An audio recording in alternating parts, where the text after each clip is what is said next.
little Magunks right here on the Tony Jones Show. Halfway to Hell, the name of that one of our favorite local bands and in-studio guests. Before that, we heard from Ravi Shavi, Accidental Mental. You were tuned in to the Tony Jones Show, online at tonyjones.org, facebook.com/Tony Jones Show, and on Twitter at Tony Jones in RI. Of course, just keep in mind, if you're catching us live, I am on the social media sites throughout the broadcast, so if you have anything for us, comments, snide remarks, go ahead and hit me up at facebook.com/Tony Jones Show and on Twitter at Tony Jones in RI. George Garner's here. Crimson is here. And we talked a little rock and roll. We talked a little professional wrestling. So, of course, next, let's talk about the literary world. Okay, you're really going to have to corral us here because otherwise the wrestling talk is going to go on. So, Crimson, how did you get started with writing for Motif magazine? That actually came surprisingly, baffles a lot of people. I actually went to college, and it was for it was for journalism, of all things. And I was egged on by my high school English teacher because he goes, "You ask questions that get people very angry, so that's a good place for you." So I took a break out of the journalism world for a while, mostly because of the politics in journalism, and you write for who pays your check, not for the actual story. And and then Motif was reaching out.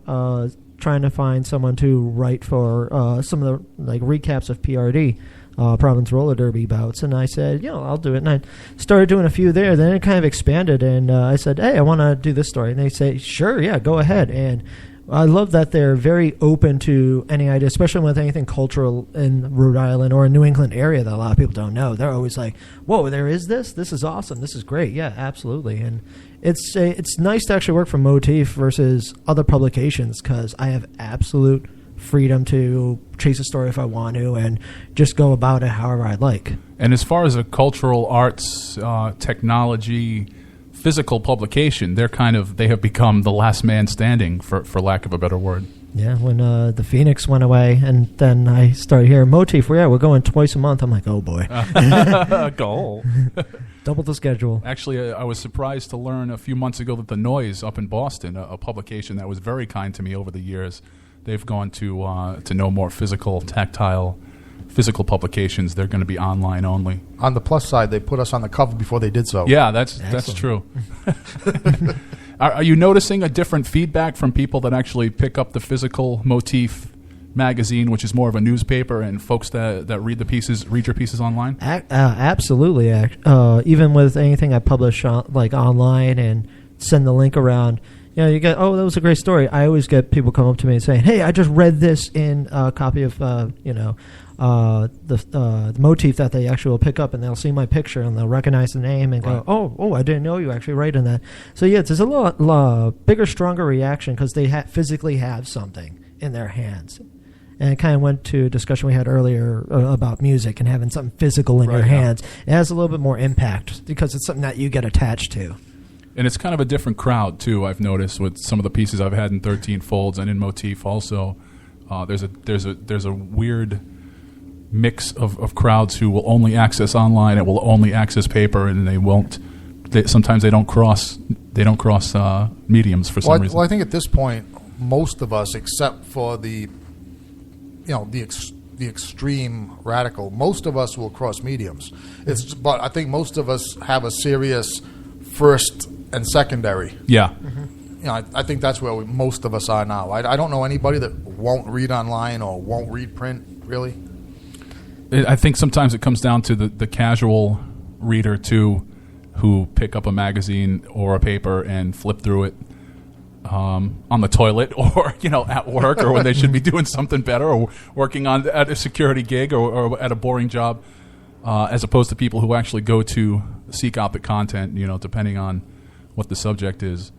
Yeah. But I think you're kind of in the same realm that I am, Crimson, where when I went to college for communications, it was like, this is going to be a great career path. And then it fell off, and a communications degree was just not even worth wiping your butt with. Mm-hmm. And now all of a sudden with new media, the freelance gigs and the communication side, the journalism side of things, it's picking up again, and everybody's looking for good writers. Absolutely, especially with more shows coming out, especially based around anything with books. Like I see Game of Thrones, how quick that blew up, and they were scrambling for some of their writers as well. yeah, a lot of people are now reaching out for something that actually has meaning to it again. And going back to what you're saying, how we kind of mix the mediums, we kind of lived through that generation where we just had print and that internet got introduced. Yeah. So instead of having grown up and being born at a newer age now where they have internet and that's all they know, we've actually had those multiple mediums for us, so we have those, we have that understanding. And I am very thankful to be able to be in those two different realms, because like new technology every day. Yeah, and I think the most important one is this explosion of bandwidth. Yeah. Two things. One is that the death of the printed page is greatly overstated. I mean, I think we even have a new generation now that's learning to hold a book in their hands. But I think it's the explosion of bandwidth that's created a ridiculous need for content. And the fact that people are making money off it too, because That helps. The difference between a good freelance writer that's making a living doing something they love and a kid who's willing to write for 3 cents a word. Well, I think the quality is starting to sort itself out.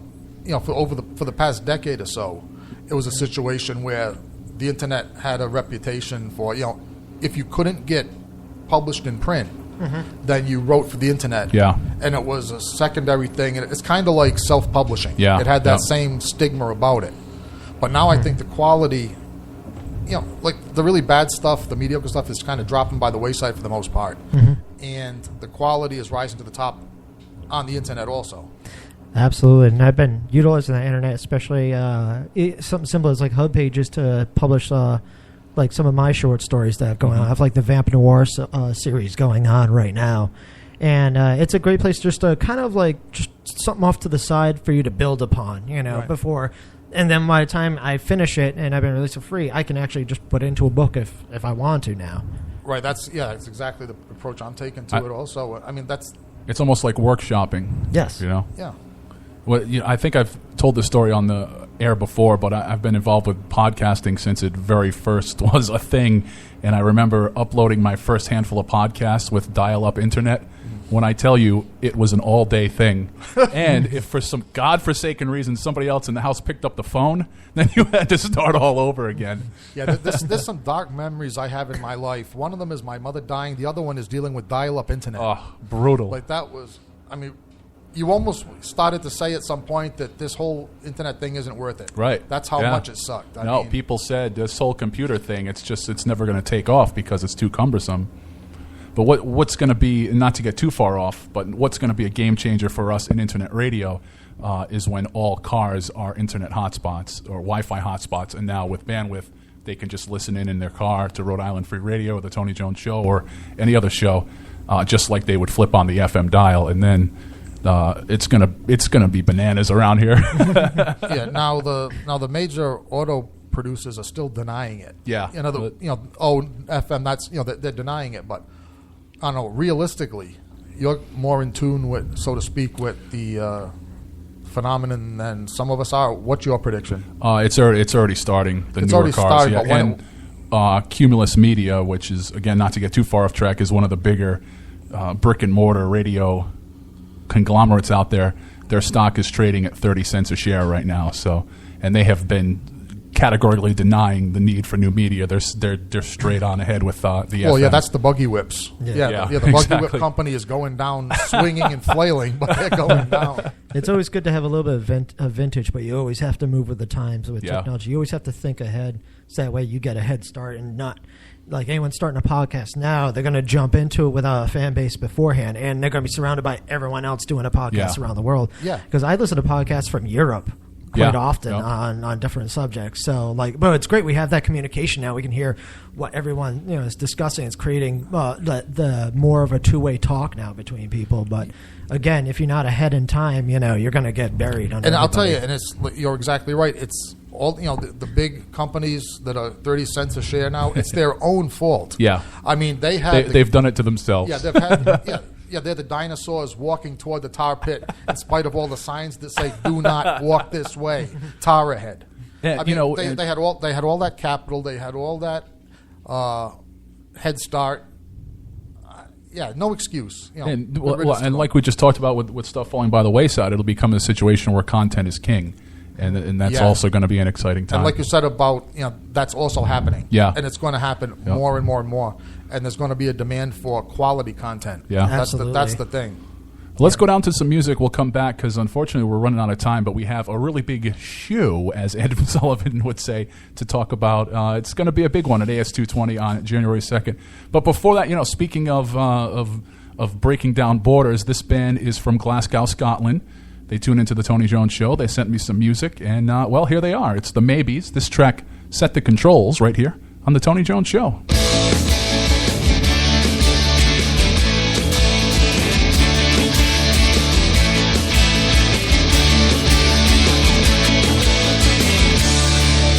The soda, I hear it's quite a few.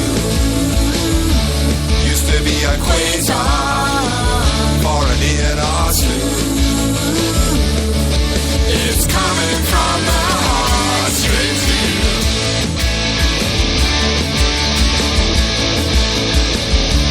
Surfing on the magma, there's nothing else to do. Looking for the pole star, but I'm easily confused. It's coming from the heart straight to you.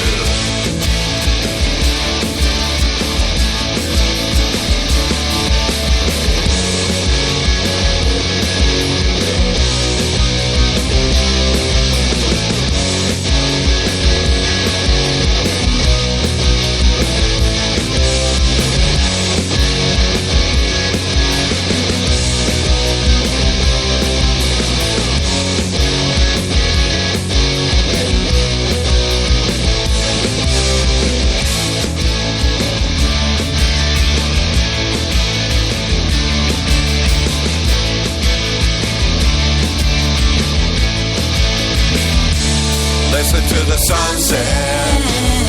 Why is it so obscure? Used to be a gas cloud for a second or two. It's coming from the heart straight to you.